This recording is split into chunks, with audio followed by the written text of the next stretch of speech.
Welcome.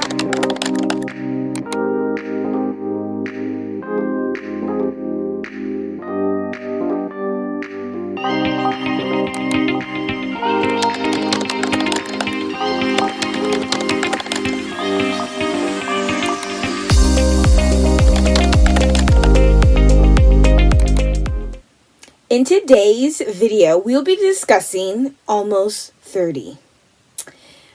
If you're a 1995 babies, you know we're turning 30 this year. We're the youngest millennials, and we're turning 30. Yeah, our youth is going. We're turning 30 this year, and it's happening for us. So this video is all about soul searching before I turn 30 years old. I've been doing soul searching for 3 months now. That's why I haven't been here on YouTube. I think I've been working on myself mentally and physically.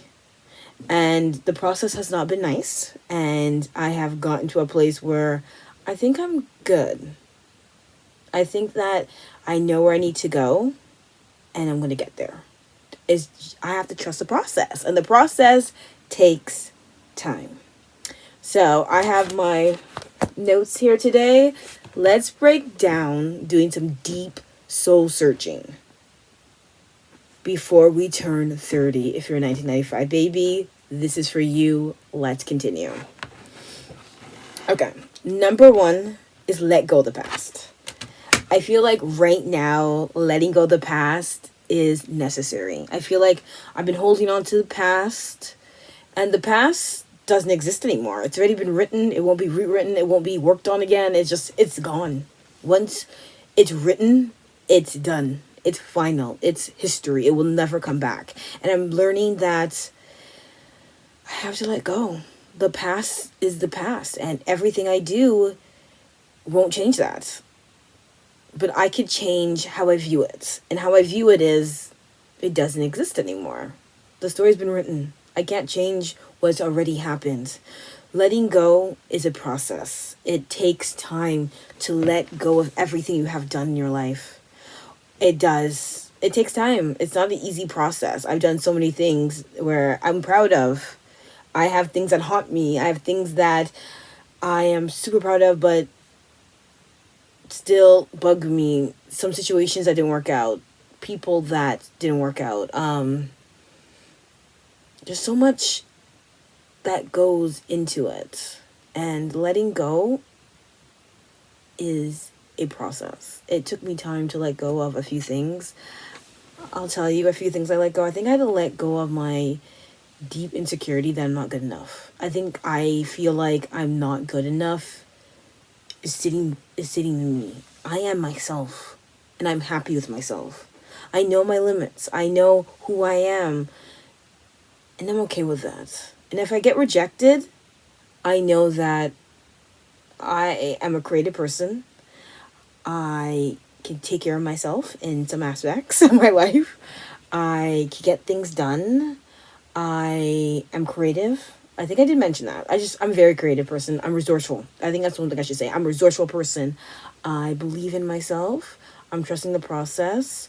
And I am learning how to process things that happen to me and control how I act and how I feel about it. So there's a lot that goes into it. This is a personal journey, and you'll know when you feel like you can let it go. It doesn't faze you anymore. You're unbothered by it. It's like, okay, bye. Number two is cut old wounds off. Cut old wounds off. Life choices. Cut them off. I feel like these old wounds, they stick with us.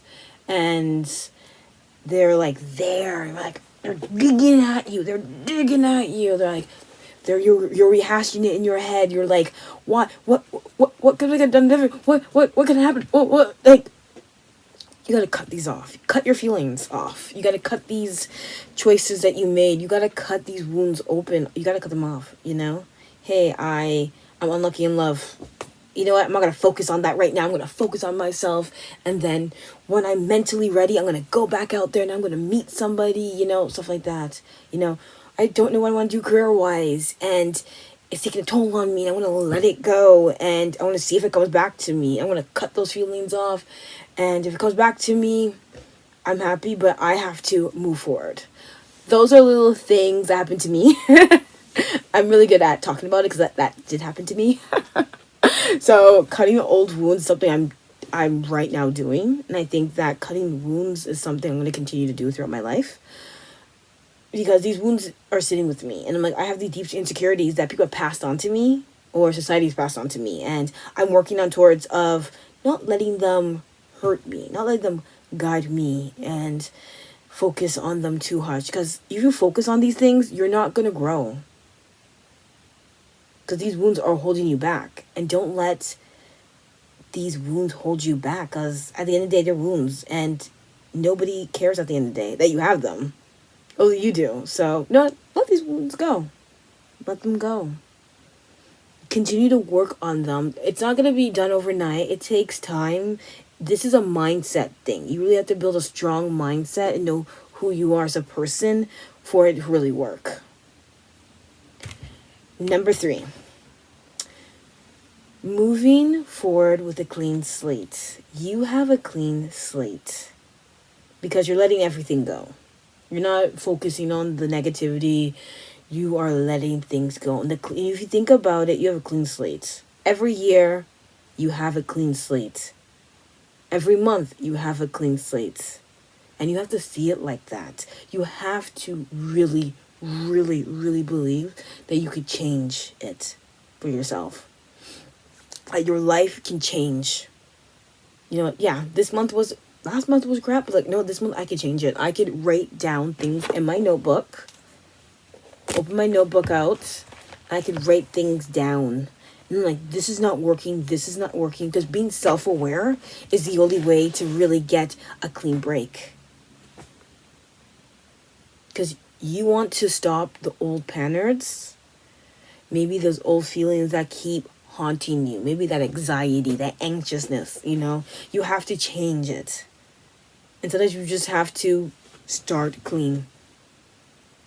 This is a mindset thing. Rewire your brain, make it delusional. Like, not all is good. You know what? I'm working it towards this. It takes time. I'm just gonna let it all go. And I'm gonna move forward. And moving forward takes time. It does. It takes months to get results. You can't get results today. You can't. I think this took me like 6 months to get good results. Yeah, I think 6 months is a good time to get results. Maybe a year, but like, it takes time.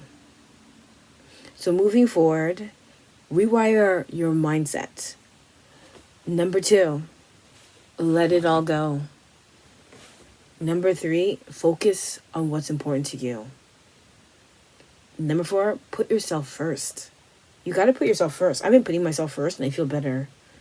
I'm not focusing on what I don't have. I'm focusing on what I have and what I can build. And what I have is a foundation that I built in my room, a foundation that I built within myself. And that foundation is getting me through.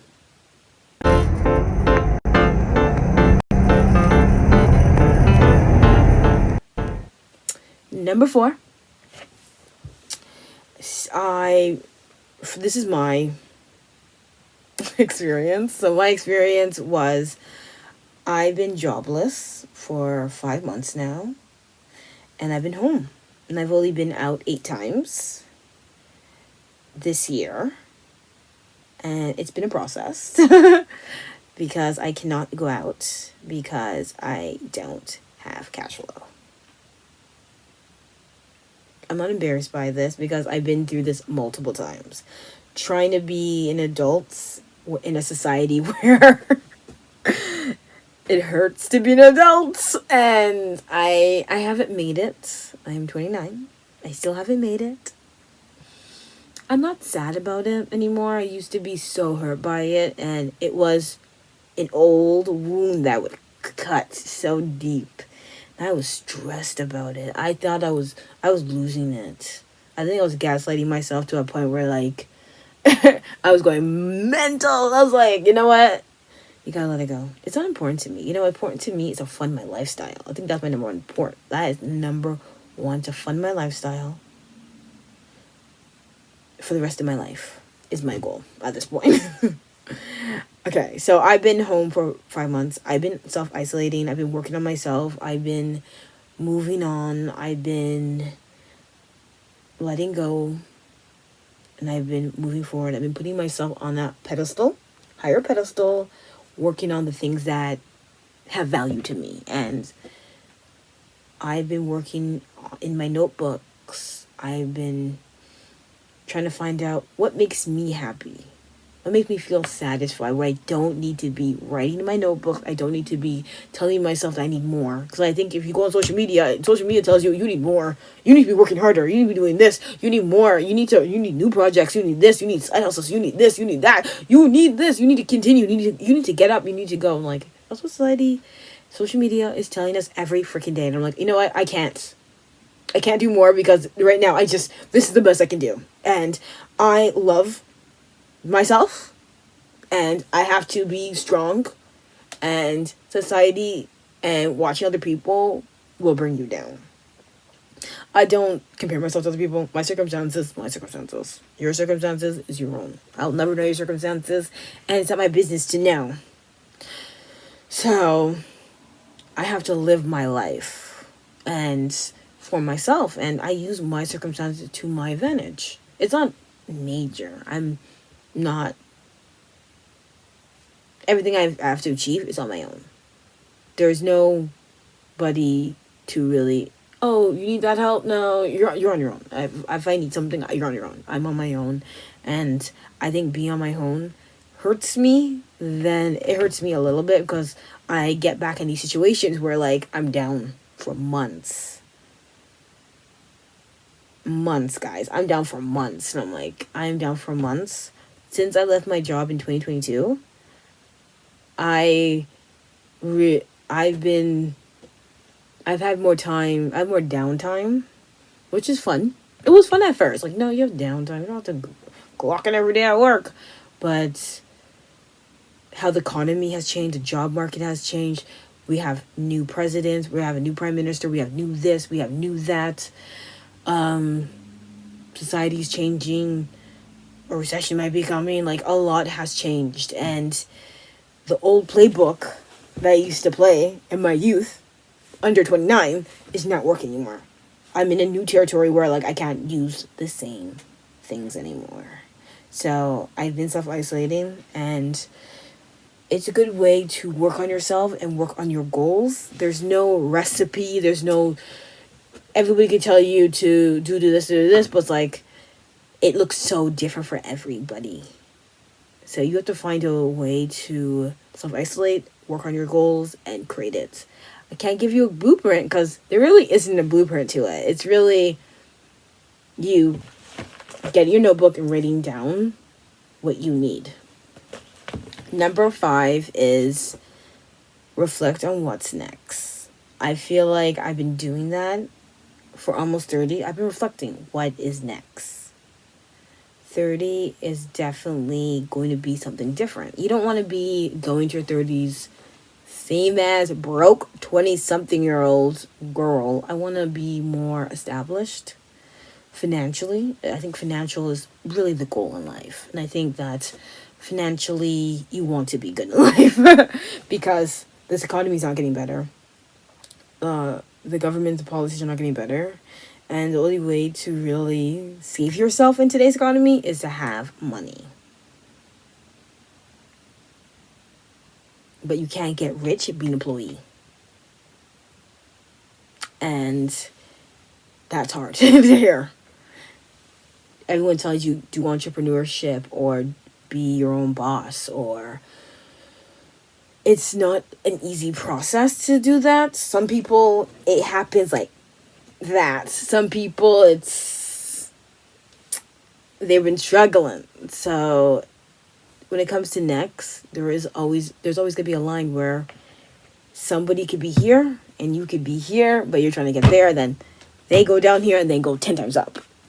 That is life, circumstances. Your circumstances is definitely the foundation you start with.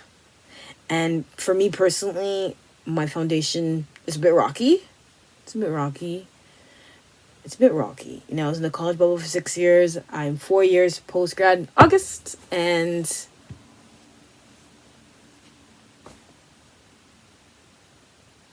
still trying to get that post college life.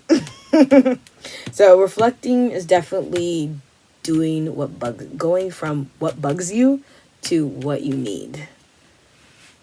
It's definitely a process because you have to eliminate things. Eliminating things take time.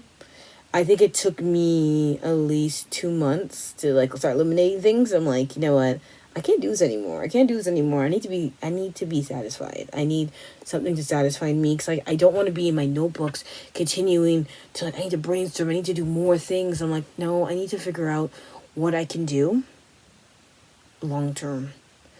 Long term is hard. Long term will always be entrepreneurship, I think, because I'm like I said before, you can't get rich on a lawyer. So entrepreneurship's my only way in my life that I feel like I can escape that rat race at 9 to 5 because nobody wants to hire no young millennial Gen Z person. They want experienced workers, and experienced workers I already broke into that field, and it's kind of heartening. Like, wait, you broke in that field. I can't even break in my field. I'm getting older now. I don't want to be a 35-year-old person doing grunt work. You know, I don't want to be that person, but this is what society has brought me to. So finding what's next for you is doing deep brainstorming. You gotta get back on that pen and paper. You gotta go research. It's a process. It takes time. It takes days. You have 1 week, 2 weeks, 3 weeks, 4 weeks, 5 weeks, 6 weeks, 7, 8. It takes time. Every week you'll find out something new. Number 6. This is our finale. This is something that came through my process, and I'm going to share with you guys right now. Being open to not knowing where you're going in life. I don't know where I'm going in life, but I've done the reflections, I've done the work, I have worked my mindset, I've done all this, but like I still don't know where I'm going in life. I don't know where I'm going in life, and I don't know if I ever know that where I'm going in life. I want to go somewhere in life. I want to be somebody that I want me to be. I want to be the woman I always wanted to be, but I don't know how to get there, and I don't know if I'm ever going to get there. You know, I feel like I have the same monster beating me down. I have the same monster beating me down. I'm not achieving what I should be achieving, that I feel like I deserve to be achieving. I'm still doing the same thing. I'm not moving. But I'm using my mindset and being a little delulu to get me where I want to go. You gotta take this delusional mindset and you gotta run with it. I'm gonna be delusional. I've been delusional. I am very much leaning into delusionality because I don't know where I'm going in life. Life is tough if you're millennial or Gen Z. It is. The old playbook does not work. What your grandparents or your parents gone through, 90s or maybe 80s, 70s, it's not the same book now. Everything costs more. You're spending more for less. And it's hard to get where you want to go when you have things holding you back. And we all have things holding us back. Everyone's circumstance is different. Some people have family, some people don't have family. Some people are on their own. Some people are suffering from mental illness. Some people can't move forward. Some people are just like, there's so many circumstances. And it does hold us back. But also, not knowing where you're going means you're open-minded and you're free. You're free to explore. And being free to explore and see where things go, it feels good. Because you won't know until you cross that line to experience that, to know if it's right for you. So you got to keep on exploring. But not knowing where you're going, it's a bit heartening. You're scared, like, I don't know where I'm going. I'm like, it's okay not to know where you're going. It is.